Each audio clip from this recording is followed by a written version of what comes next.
네, 소액 대출부터 주택담보대출까지 대출 없이 사는 사람을 찾아보기 드문 세상입니다. 그런데 이 대출에는 이 소득이나 신용도가 대출 상환에 큰 지표가 될 텐데 내 소득이 늘었거나 또 신용도가 좋아졌다면 어떻게 해야 될까요? 바로 금리 인하 요구권을 신청해야 합니다. 아직까지 이 금리 인하 요건에 대해서 모르고 계신 분들이 많다고 합니다. 네, 금리 인하 요구권이 법적 효력을 얻으면서 이제 금융사는 의무적으로 이제 안내를 해야 되는 상황입니다. 오늘은 금리 인하 요구권에 대해서 자세히 좀 알아보도록 하겠습니다. 글로벌 미래교육원 권혁중 외래 교수입니다. 어서 오세요. 네, 안녕하십니까. 교수님, 사실 대출을 받았는데 내 신용 상태가 좋아지고 내 소득이 네네. 늘어서 상환 능력이 좀 좋아졌다라고 네네. 하면 이 금리 인하를 요구할 수 있다는 거잖아요. 네, 금리 인하 요구권이라는 게. 예, 그렇습니다. 정확히 좀 설명을 해주시면 좋을 것 같아서. 금리 인하 요구권은요, 대출 이후에 이제 나의 신용 상태가 변경됐을 경우, 한마디로 좋아졌을 경우 예. 이제 금리를 요구할 수 있는 제도다라고 보시면 되겠습니다. 낮춰달라고 하는 거예요. 그렇죠. 금리 인하를 더 낮춰달라, 금리를 더 낮춰달라고 요구할 수 있는데 사실 이거는요 2002년 때부터 은행권에서는 자율적으로 해왔습니다. 근데 문제가 뭐냐면 이게 금융 소비자들도 이런 제도가 있는지도 모르고요. 원래 있었단 말씀이죠? 예, 원래 있었죠. 자율적으로 해왔거든요.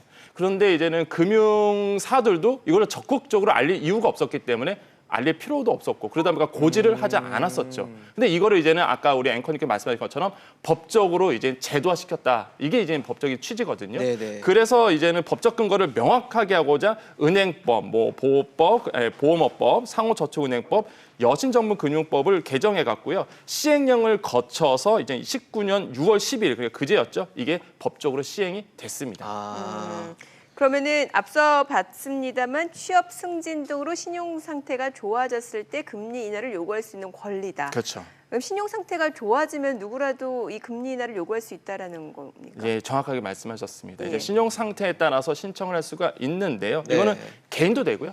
기업도 됩니다. 그러면 개인 먼저 알아볼게요. 개인은 어떤 사례가 있냐면 예. 취업이라든지 승진이라든지 아니면 이직도 있어요. 이직은 뭐냐면 중소기업에서 이제 대기업이라든지 아니면 뭐 공공기관으로 이직한 경우 예. 이런 경우도 이제 요구할 수 있고요. 연봉 인상도 있습니다. 연봉 인상도 이제 항목에 포함되어 있는데 그럼 많은 분들이 그러세요.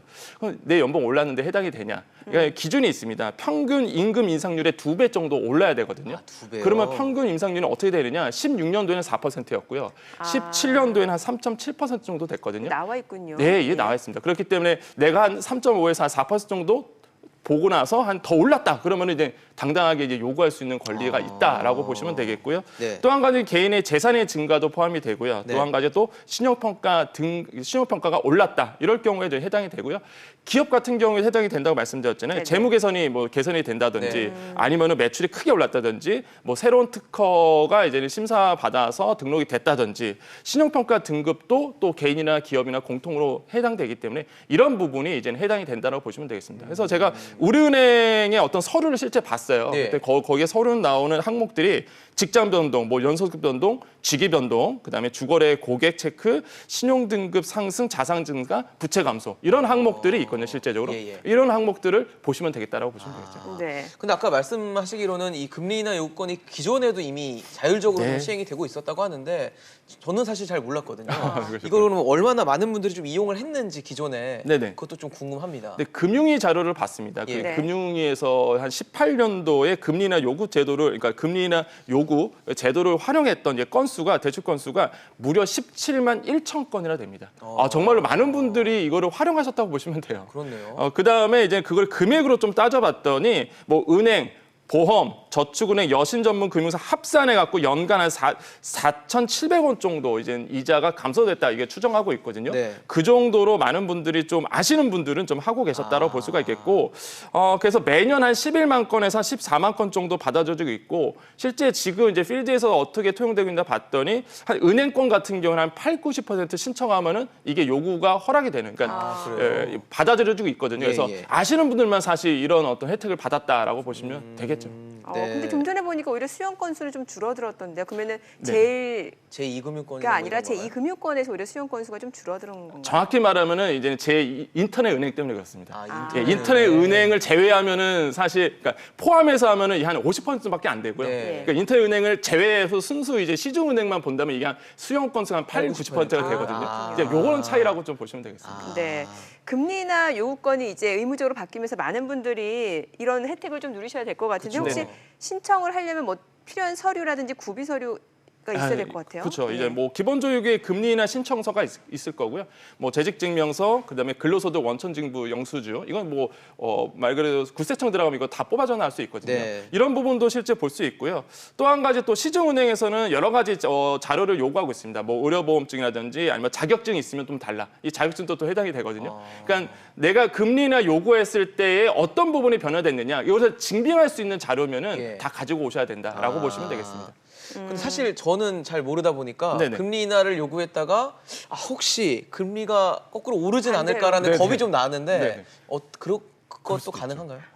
뭐 팩트로 말씀드리면 절대 오르지 않습니다. 오르진 않나요? 예. 그러니까 가서 많은 분들이 겁내세요. 다행이네요. 나 갔다가 괜히 왜 금리 긁어부스럼 오르는 거 만드는 것 아니냐. 같은 느낌이. 전혀 그렇지는 않고요. 우리가 보통 우리 변동금리를 먼저 책정을 했을 때 대충 심사를 봤을 때 기본적으로 기준금리 플러스 가상금리로 보죠. 네. 근데 기준금리 같은 경우에는 이제 코픽스 금리 그러니까 시장금리에 따라서 변동이 됩니다. 그러니까 우리가 변동금리는 계속 변동이 되잖아요. 네네. 근데 가상금리가 이런 어떤 신용도에 따라 책정이 되는데 이게 오르지는 않습니다. 그렇기 때문에 안심하고 가서 은행 가서 한번 상담을 받아보시는 게 더 좋겠다라고 보시면 되겠습니다. 네, 앞서 말씀을 주셨습니다만 제1금융권 말고도 제2금융권에서도 이게 요구할 수 있는 권리인 거죠. 예, 당연합니다. 이제 예. 뭐 보험업이라든지 보험권이라든지 아니면은 저축은행, 캐피탈, 카드사 다 되거든요. 그래서 언제든지 가시면 되겠는데, 근데 여기 중요한 게 있어요. 이게 주담대도 된다 그러다 보니까 그러면 나 저기 뭐 보금자리라든지 아니면 디짓돈 대출 받아서 주담대 받았는데 이것도 해당이 되나요?라고 많이 물어보시는데 네. 사실 이거는 적격 대출이기 때문에 네. 고정금리잖아요. 예. 그러다 보니까 해당이 안 됩니다. 그래서 많은 분들이 이거를 잘못 알고서 은행을 들어가시는 분이 있는데 사실 뭐 아시는 분은 아시겠지만 사실 이게 ABS 그러니까 유동화 증권으로 바뀌거든요. 채권 자체가 나중에 그렇기 때문에 이런 적격 대출을 받으신 분들은 해당되지 않는다는 사실 꼭 기억해 주셨으면 되겠습니다. 네. 네. 아까 또 말씀하시기로는 인터넷 뱅킹 얘기하셨는데 네네. 인터넷 은행 얘기를 네네. 하셨는데 네네. 금리 인하 요구권 신청은 일단 가능한 것 같고 네네. 근데 아까 수용되는 정도는 되게 낮다고 말씀해 주신 거잖아요. 네네네. 왜 그런 건가요? 실제적으로 뭐 이제 변동금리만 해당이 되거든요. 예, 예. 근데 실제로 많이 요구하시는 분들이 나의 그 금융 상품에 대해서 모르세요. 그러니까 정확하게 말하면 고정금리 상품은 절대 이게 해당이 안 되거든요. 네네. 그러다 보니까 내가 들어가서 은행께서 실제 상담 맡아보면 내가 해당이 안 되는 사례가 굉장히 많습니다.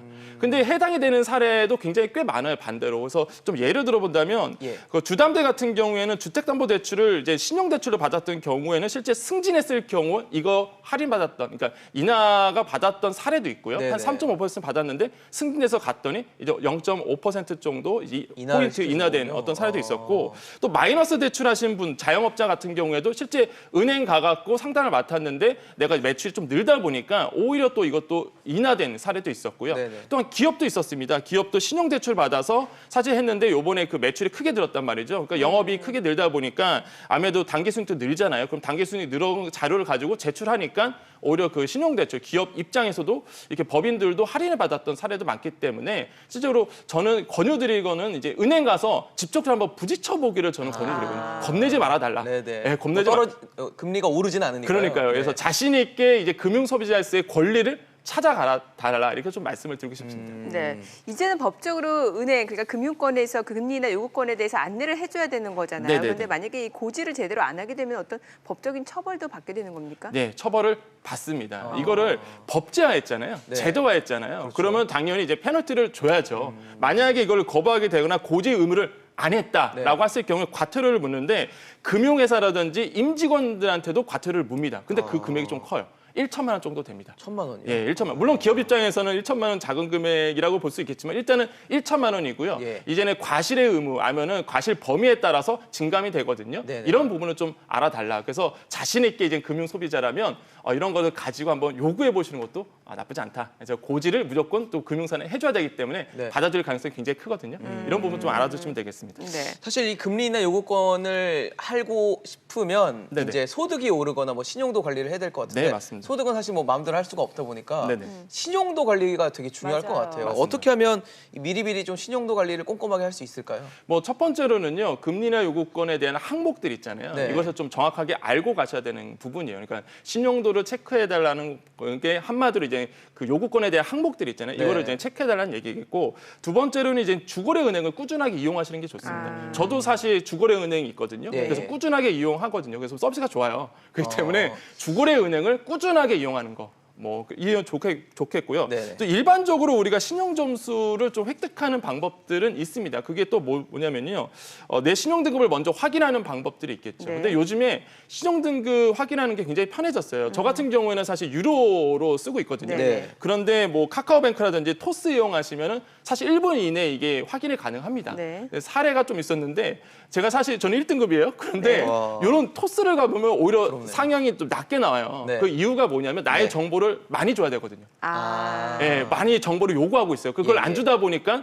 신용등급이 낮게 나오는 경우가 있거든요. 네네. 그것도 여러분께서 이제 우리 소비자께서 정확히 알고 계셔야 됩니다. 그래서 이런 부분도 알고 계셔야 되겠고, 또 한 가지는 이제 신용카드는 연체는 정말 금물이다. 네. 이거는 바로 이제 고지가 되기 때문에 네네. 안 되고요.